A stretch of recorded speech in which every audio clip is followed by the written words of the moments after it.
Salam sejahtera, jumpa lagi di IT News.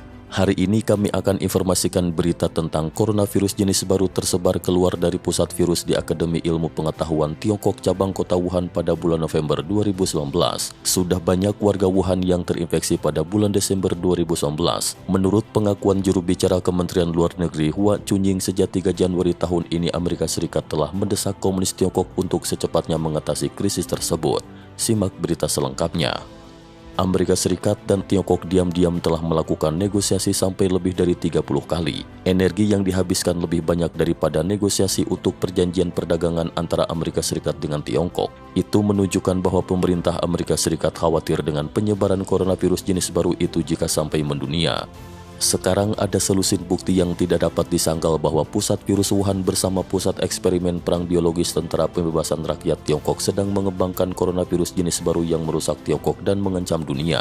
Saat ini analisis yang paling dapat diandalkan adalah bahwa bangkai hewan yang digunakan oleh laboratorium dan yang disuntikan dengan coronavirus jenis baru itu belum dibakar atau didesinfeksi dengan segera, yang mengakibatkan kebocoran virus atau penyebaran virus. Ilmuwan India percaya bahwa coronavirus jenis baru adalah virus buatan yang dibentuk oleh para peneliti Wuhan dengan memasukkan virus AIDS secara paksa ke dalam coronavirus, menjadikan virus itu lebih berbahaya karena memiliki daya infeksi yang lebih kuat. Menghadapi tuduhan masyarakat, Si Zhengli, peneliti di pusat virus Wuhan, bersumpah bahwa penelitian mereka tidak ada hubungannya dengan coronavirus baru. Namun netizen menemukan serangkaian makalah yang diterbitkan oleh Si Zhengli di majalah profesional Inggris dan Amerika. Dengan demikian, kebohongan terkuak ia tidak dapat lagi menyangkal.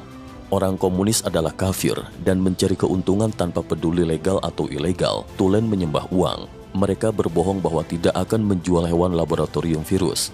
Selain kesaksian dari seorang pekerja di pusat virus Wuhan, netizen telah menemukan argumen baru. Itu adalah vonis terhadap Li Ning, seorang profesor dan ahli di Universitas Pertanian Tiongkok dan anggota Akademi Ilmu Pengetahuan Tiongkok yang baru saja diputuskan pada 2 Januari 2020 di Beijing. Jelas yang bersangkutan sebelumnya menjual hewan percobaan secara pribadi yang menurut peraturan lembaga tidak diperkenankan. Menjatuhkan hukuman berat kepada Li Ning jelas dimaksudkan oleh komunis Tiongkok untuk membuat yang lain tidak berbuat hal yang sama, menjual hewan percobaan secara pribadi yang dapat membahayakan orang lain sehingga timbul kasus kebocoran coronavirus Wuhan. Fakta bahwa Li Ning mampu menggelapkan 10,17 juta renminbi dari menjual hewan percobaan secara pribadi menunjukkan betapa besarnya pundi gelap ini. Bagaimana seorang komunis tulen yang orientasi hidupnya mencari keuntungan tanpa peduli legal atau ilegal merasa jera.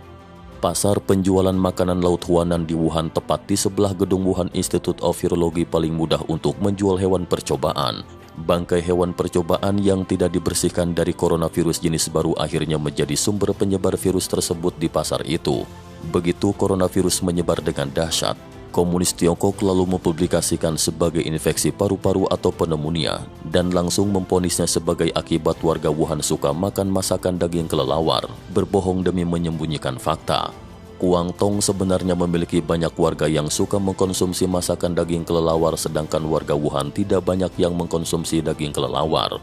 Orang-orang Indonesia, Maldives memperlakukan masakan kelelawar sebagai lauk pauk biasa. Kebiasaan itu mungkin sudah berlangsung ratusan atau ribuan tahun dan belum terdengar ada yang sakit. Mengapa? Karena coronavirus pada kelelawar sama sekali tidak menular ke manusia.